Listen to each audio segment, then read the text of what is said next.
여야 4당이 합의한 선거제도 개편안 패스트트랙 처리와 관련해 캐스팅 보트를 쥐고 있다고 할 수 있는 바른미래당 내부에서 격론이 벌어졌습니다. 긴급 의원총회까지 열었지만 합의를 끌어내지는 못했습니다. 국회 취재기자 연결합니다. 최기성 기자. 네, 국회입니다. 네, 바른미래당 의총 소식부터 알아보죠. 꽤 오랫동안 의총이 이어졌어요?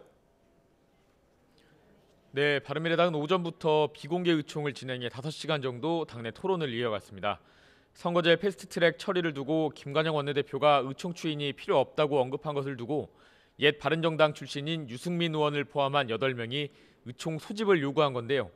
그동안 당 회의 등에 참석하지 않았던 유승민 의원은 중간에 의총장을 떠나면서 선거법은 숫자의 횡포로 결정할 사안이 아니라며 거듭 반대 의사를 밝혔습니다.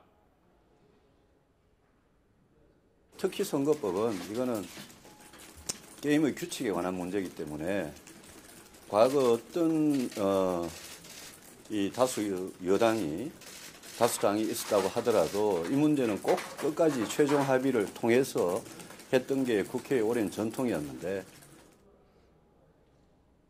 국민의당 출신 이현주, 김중로 의원도 패스트트랙에 반대한다는 뜻을 밝히고 의총장에서 자리를 떴습니다. 김관영 원내대표는 선거제 개편과 관련해 당론을 정하지 못했다면서 의견을 계속 수렴하기로 했다고 의총 결과를 설명했습니다. 원내대표와 사개특위 간사들이 책임감을 가지고 협상에 임하고 최종 협상안이 도출되면 그것을 가지고 다시 의원총회를 열어서 최종 의사결정을 하기로 했다는 말씀을 드리겠습니다. 다만 공수처법은 바른미래당 제시안이 관철되지 않을 경우 패스트트랙을 진행하지 않겠다고 덧붙였습니다. 또 정개특위 협상에 간사로 참여했던 민주평화당 천정배 의원이 5.18 역사왜곡 처벌법을 함께 패스트트랙에 올리지 않으면 선거법도 다시 생각해봐야 한다고 밝혔습니다. 이 내용은 여야 4당 협상 과정에서 다뤄지지 않았던 만큼 다른 변수로 작용할 전망입니다.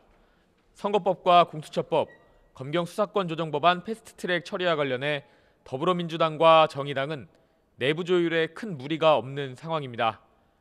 하지만 자유한국당은 긴급 의원총회를 열고 좌파 독재를 막아내야 한다며 종전 입장을 굽히지 않고 있습니다. 또 공수처와 수사권 조정은 반대 세력을 짓밟으려는 의도라고 날을 세웠습니다. 오늘 대정부 질문 이틀째죠. 오늘은 어떤 내용이 쟁점이 되겠습니까? 네, 일단 대정부 질문에 앞서 국회 비교섭단체 대표연설에 나선 정의당 윤소아 원내대표는 여야 5당이 합의한 선거제 개편 내용을 자유한국당이 무시했다며 강하게 비판했습니다. 윤 원내대표 발언에 한국당 의원들은 본회의장에서 퇴장하기도 했습니다. 대정부 질문 2일차인 오늘은 외교 통일 안보 분야 질의가 이어집니다. 대정부 질문에서는 2차 북미 정상회담 결렬 이후 우리 정부 대응 방안을 두고 여야가 맞붙을 것으로 보입니다. 문재인 정부 대북 정책이 실패했다고 평가하고 있는 야당은 정책 전환을 압박하며 정부 책임을 따져 물을 것으로 보입니다.